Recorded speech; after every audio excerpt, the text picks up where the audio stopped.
Sual varsa bir iki dənə verin. Bilsən deyərəm. Yoxdur sual. Hə. Yalan da qeyd elədik. Qavlə zur və şirk. Hə. Yəni böyük günahlardandır. Yalan danışmaq da böyük günahlardandır. Lakin burada şirklə bir yerdə gətirir. Şirklə. Və ya o ayədə gəlir, o Allah Taala buyurur ki: "Ən təqulu alallahi ma la ta'lemun." O başlayır böyük günahlardan şirki də qeyd edilir, lakin axırda ən böyüyün deyir.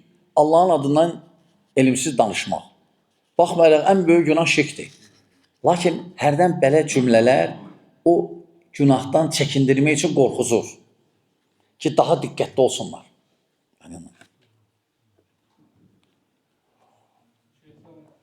Hə, hə.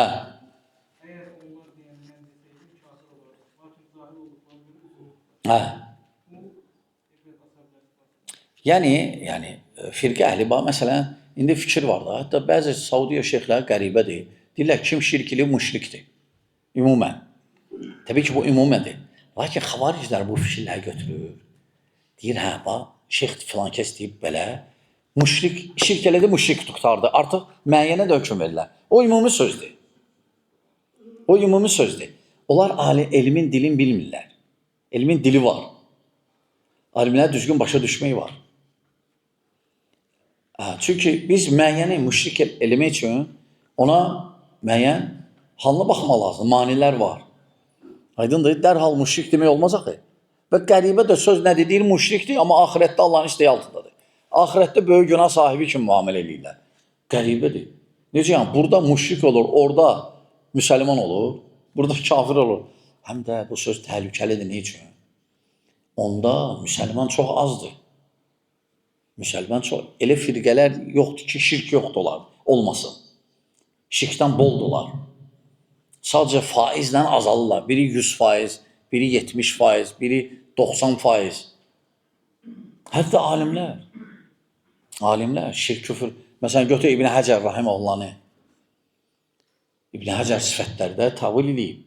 Bəzi sifətlərdə düz sələflər kimi deyib. Nəvavi hamısını tavil edib demiyorlar. İmam Nəvavi hamısını tavil edib. Lakin biz onları təkfir eləmirik. Hətta təbdidə dayanmış olar vardı. Çünki alimdilər. Alimdilər, hüccət çatmayıb onlara. Onlara bəyanlayan olmayıb. Adam yaşayıb əşarilərin içində. Aydındır. Əgər ona hüccət çatsaydı və s. başqa hökm olacaqdı. Və bəzilər nə edirlər? Məsələn, tutaq ki, İbrahim Ruheyli kimi və ya Hələbi kimi və ya başqalar kimi azanlar.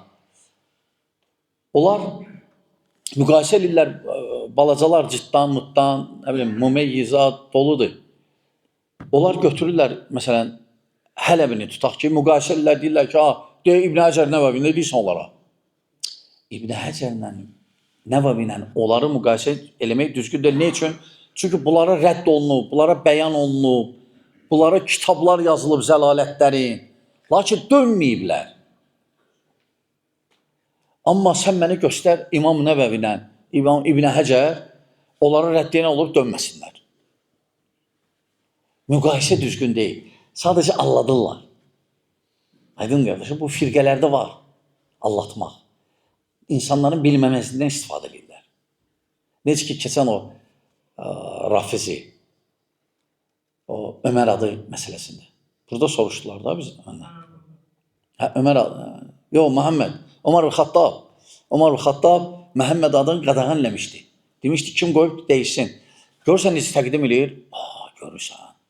Yəni, elə təqdim edir ki, Ömər radiyallahu anhu düşmən idi Muhammed sallallahu aleyhi ve sellem. Ona görə deyirdi, Məhəmməd adını yığışdırın.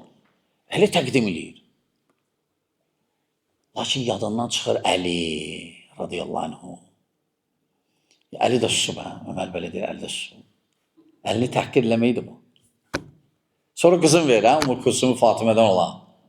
Xoşuma gəlməsə də. Allahdır. Ya savadsızdır, tuta bilməyiblər həqqi. O fəhm uzaqdır onlardan. Əlini yaddan çıxardılar radiyallahu anhu. Çünki onlara tənə, Əliyə tənədir. Ya da bilirlər sadəcə alladırlar. Allatmaq da təqiyyə ibadətdir onlarda. Ən əfzəl əməllərdəndir. Aydındır? Özləri də rivayətlərdə var ki, kimin təqiyyəsi yoxdur, yəni dini yoxdur. Yəni təqiyyə olmalıdır mütləq. Allahdır. Təsəvvürlə Allahdır. Və ya məsələn tutaq ki, təhsil məsələsində, hizblər barədə. Yəni Mumi ilə elə təqdim edirlər ki, bidətçilərdən danış da. Yəni bidətçilərdən, hizbilikdən danışma. Bidətçi biz bilirik onlar kimdir. Amma kim ki biz əsas kimlərə üstünlük veririk, daha çox danışırıq. Kim sələfi donu geyib, amma sələfi donu altında hizbiçiliyə yayır, xavariclik yayır. Ola bilər, cüzü məsələ olsun, balaca məsələ olsun. Lakin hələ məsələlər hələ başlayır da, balaca məsələlərdən. Biz onları bəyan eləməsək, biz onları adı adil, əgər qalxmasaydıq, ondan təsir eləməsəydik və s. Neçə il keçəndən sonra dedi, tövbə elədim. Birinci deyirdi, bələ, birinci deyirdi, yalandır, böhtandır və s. Lakin sonra nə idi? İndi deyir, tövbə Allah bilə, ona buna deyir. Hansı ki o, ən azından o bildirməlidir bunu. Çünki o sırava adam deyil, qabaqda gedən idi. Ən azından parlament yığışanda tələbələrin, məsələn, orada açıq aydın desin, yaxşı, qorxursa. Əksinə, qorxan adam əgər sən bilirsən, sənin ətrafında belə fikirlər gedir. Sən çıx-açıq aydın danışsan, yoxsa yoxsa, sələfi deyilsən, qəribədir. Ona görə qardaşlar alladırlar. Qardaşlar çoxları tuta bilmir söhbəti. Aydındır? Bu qədər, bəs də bu qədər. Allah razı olsun. Selamun aleyküm, rahmetullah, bərəkatuhu.